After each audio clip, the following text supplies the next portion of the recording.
ಪುತ್ತೂರು ಜಾತ್ರೆಯಲ್ಲಿ ಮನೋರಂಜನೆ ತೋರಿಸಲು ಬಂದು ಕೋವಿಡ್-19 ಜನತಾ ಕರ್ಫ್ಯೂನಿಂದ ಇಲ್ಲೇ ಲಾಕ್ ಆಗಿರುವ ಜಾಯಿಂಟ್ ವೆಲ್ ಕುಟುಂಬದ ಹಸಿವಿನ ನೋವಿಗೆ ಪುತ್ತೂರು ಸಂಚಾರ ಪೊಲೀಸ್ ಠಾಣೆಯ ಎಸ್ಐ ರಾಮನಾಯಕ್ ಅವರು ಸ್ಪಂದಿಸಿದ್ದು ಅಗತ್ಯ ದಿನಸಿ ಸಾಮಗ್ರಿಗಳನ್ನು ನೀಡುವ ಮೂಲಕ ಮಾನವೀಯತೆಯನ್ನ ಮೆರೆದಿದ್ದಾರೆ.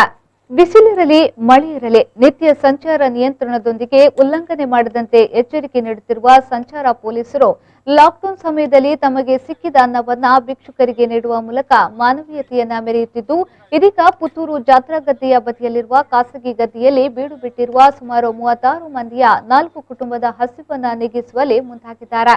ಪುತ್ತೂರು ಸಂಚಾರಿ ಪೊಲೀಸರು 50 ಕೆಜಿ ಅಕ್ಕಿ, 20 ಕೆಜಿ ಗೋಧಿ, ಉಪ್ಪಿನಕಾಯಿ, ತರಕಾರಿ, ನೀರುಳ್ಳಿ, ಉಪ್ಪು, ಬಿಸ್ಕತ್ ಸೇರಿದಂತೆ ಹಲವು ಅಗತ್ಯ ಸಾಮಗ್ರಿಗಳನ್ನು ಪೂರೈಸಿದ್ದಾರೆ. ಸಂಚಾರ ಪೊಲೀಸ್ ಠಾಣೆಯ ಎಎಸ್ಐ ಚಿದಾನಂದ್, ಹೆಡ್ ಕಾನ್ಸ್ಟೇಬಲ್ಗಳಾದ ಚಂದ್ರಶೇಖರ್, ಸ್ಥೈರ್ಯ, ಪ್ರಶಾಂತ್ ರೈ, ಗೃಹ ರಕ್ಷಕ ದಳದ ಸಿಬ್ಬಂದಿಗಳು ಉಪಸ್ಥಿತರಿದ್ದರು.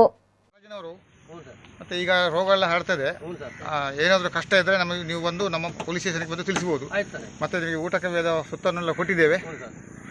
ಮತ್ತು ಮಕ್ಕಳನ್ನು ಸ್ವಲ್ಪ ಸುರಕ್ಷಿತವಾಗಿರಿ, ಮತ್ತು ಪ್ರಾಯದವರು ಸ್ವಲ್ಪ ಜಾಗೃತೆಯಿಂದ ವ್ಯವಸ್ಥೆ. ಮತ್ತು ನೀವು ಇಲ್ಲಿ ಊಟದ ವ್ಯವಸ್ಥೆ ಇಲ್ಲ ಅಂತ ನಮಗೆ ಗೊತ್ತಾಯಿತು, ಹಾಗಾಗಿ ನಿಮಗೆ ಇದನ್ನು ನಿಮ್ಮ ಜೀವನೋಪಾಯಕ್ಕೆ ನಾವು ವಸ್ತುವನ್ನು ಕೊಟ್ಟಿದ್ದೇವೆ.